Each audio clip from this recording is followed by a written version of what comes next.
witwa nde madamu yaha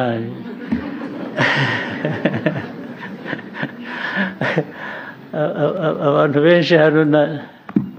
ni Hamana Nahimana ariko Imana nyine Imana yo nta kitaduhaye nta kitaduha twebwe nitwe twibura gusa Imana hari icyo yakwimye ntacyo rwose menye uko dukoresha iby'Imana iduha gusa ibyaduhaye naho ubundi ibintu by'abanyarwanda biherera muri ibyo byo guhora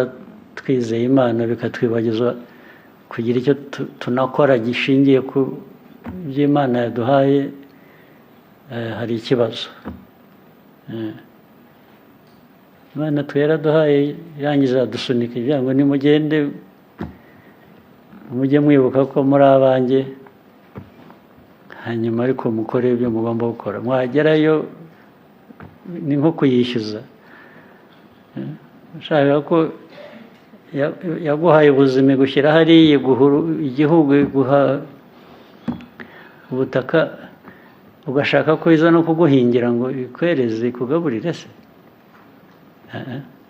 ibyo ni ibyacu ibyo ni iby'abantu